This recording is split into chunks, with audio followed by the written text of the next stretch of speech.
Welcome everyone. Let's jump into the unbeatable method to scaling Facebook ads in 2025. It's really a game changer for anyone working with Facebook advertising, especially for e-commerce, right? Absolutely. I'm excited about how this method focuses on identifying and smoothing out bottlenecks in the campaigns, right? Yeah, exactly. The idea is that by nailing down those choke points, whether it's cost per click, conversion rate, or average order value, you can tweak the offer, optimize your creatives, and almost guarantee that scaling becomes 10x easier. Indeed. So it seems like the approach is very data driven. They really stress like modeling your numbers and basing decisions on solid metrics. Precisely, and they've backed it up with real-world numbers. Nick Theriot's experience runs over $50 million in client revenue, which gives a lot of cred to these strategies. Right, absolutely. I mean, using data is key in ad scaling, but what exactly are some of the actionable strategies mentioned? Well, one of the things that's super critical is fine-tuning creatives. It's like the creative is the face of your ads, and then there's optimizing landing pages, because even if your ad copy is killer, if the landing page isn't converting, you're missing out. Yeah, I get that. And what about tweaking the offers? It sounds like that's another piece of the puzzle. Oh yeah, absolutely. Tweaking offers, using upsells and cross sells is like adding extra layers of value without overwhelming the potential customer. It's kind of like having a perfectly tailored suit. You want every detail custom fit to maximize Right, appeal. that analogy works well. Now, you mentioned identifying bottlenecks. How does one go about doing that? It sounds a bit complex. It can sound a bit daunting, but the process is it's systematic. You essentially start with clear metrics, cost per click, conversion rate, etc. And then you model your numbers. You look at where your ad spend is leaking or where customer engagement drops off. Once you pinpoint that, you adjust your strategy. That makes sense. I wonder though, isn't it a bit of like too much reliance on numbers? What about creative intuition? That's a fair question. While the method is super data driven, creative intuition still plays a huge role, especially when it comes to crafting engaging creatives and compelling offers. It's a combination. Data tells you where to look, but Yeah, creativity I'd agree is with what that, though makes I that would argue funnel sometimes the irresistible. reliance on data can overshadow creative risk taking. That's interesting. Can you expand on that a bit? Sure, let me explain. I mean, the method thrives on optimizing known variables like conversion rates, but sometimes that means you might be hesitant to experiment with truly out of the box creative concepts, which might be a downside when markets change quickly. Right? So balancing is key. And speaking of adaptation, it seems like scaling these ads for 2025 means being ready to pivot fast. Yeah, absolutely. The strategy even emphasizes continuous testing. You have to constantly refine your creatives, landing pages, and even your audience targeting. This is where constant monitoring of key metrics pays off. If something changes, you detect it quickly. Exactly. Speaking of audience targeting, was there much in the way of discussion about meta targeting strategies? Yes, there were mentions that while the core method centers around campaign optimization at scale, it's also important to integrate solid targeting strategies. Think about it. If you don't hit the right audience with optimized messaging, you might be losing out on a lot of potential, even if your creatives are perfect. That absolutely holds true. So it's a holistic view then, combining both creative optimization and precise audience targeting? Exactly, yeah. It's about bringing together creative optimization, landing page tweaks, and sharp audience segmentation, and modeling your numbers so that every element of the ad campaign works cohesively. Precisely.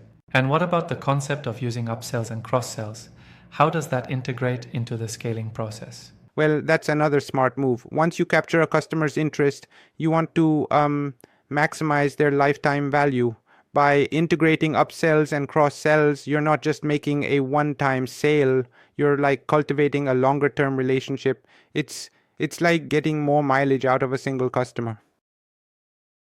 Right, because the customer journey doesn't stop after the initial sale. And that strategy really emphasizes sustainable growth over flash in the pan success? Yep, exactly. It's all about building a durable system that leverages every customer interaction to boost revenue. Every tweak in the ad funnel, every adjustment in the creative can incrementally improve your overall revenue trajectory. Yeah, that steady climb sounds much more sustainable. Now, something I found interesting is how this method is being positioned as unbeatable for 2025. Do you think it's so revolutionary? That's a great point. Calling it unbeatable does raise some eyebrows, right? While it clearly packs a lot of solid tactics, the term unbeatable might be a bit of an overstatement, but the principles behind it, like locking down bottlenecks and data-driven optimizations, are certainly very robust.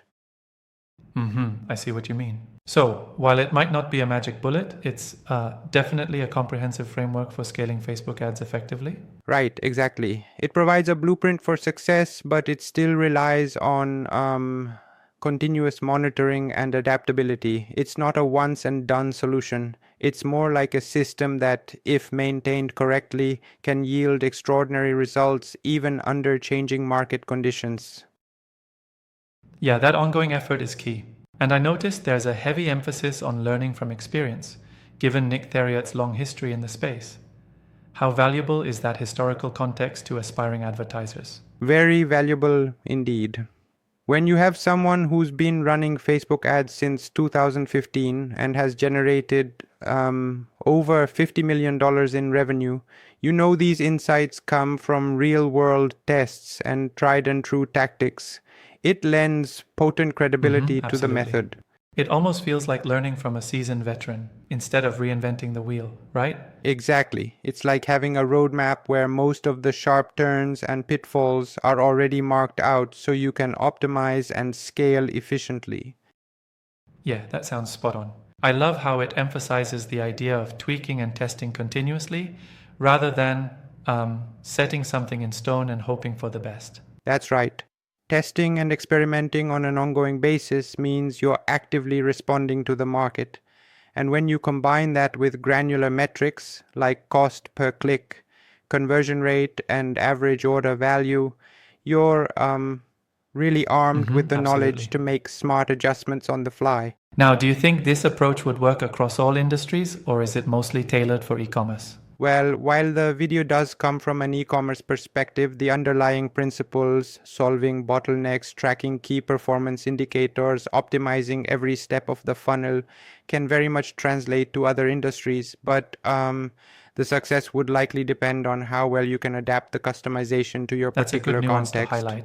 Yeah, it's like any strategy, it needs to be tweaked to fit the specific contours of your market landscape.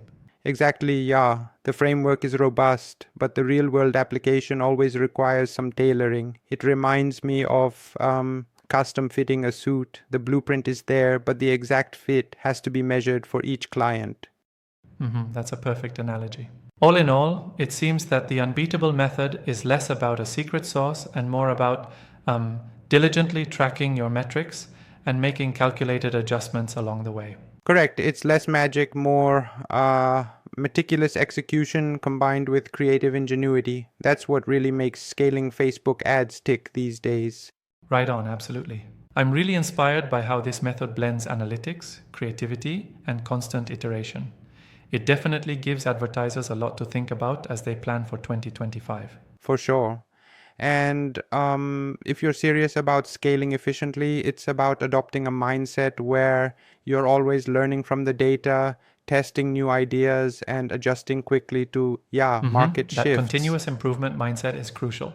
This conversation really underscores the importance of a holistic, agile approach in Facebook advertising today. Exactly. It's that fusion of hard data with creative fluidity that sets apart the truly successful campaigns. So if you're looking to scale your ads, remember, pinpoint those bottlenecks, optimize relentlessly, and never stop Absolutely, that's testing. the takeaway.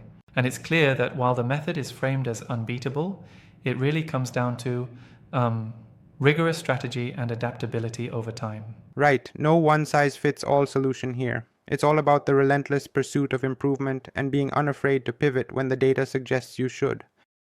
True enough. That's really inspiring and empowers advertisers to make smarter, more informed decisions. Thanks for diving deep into this method with me today. Anytime. Remember, folks, it's about that blend of data and creativity. Always keep experimenting and refining. Until next time, keep scaling those ads smartly and efficiently. Absolutely. Cheers to that.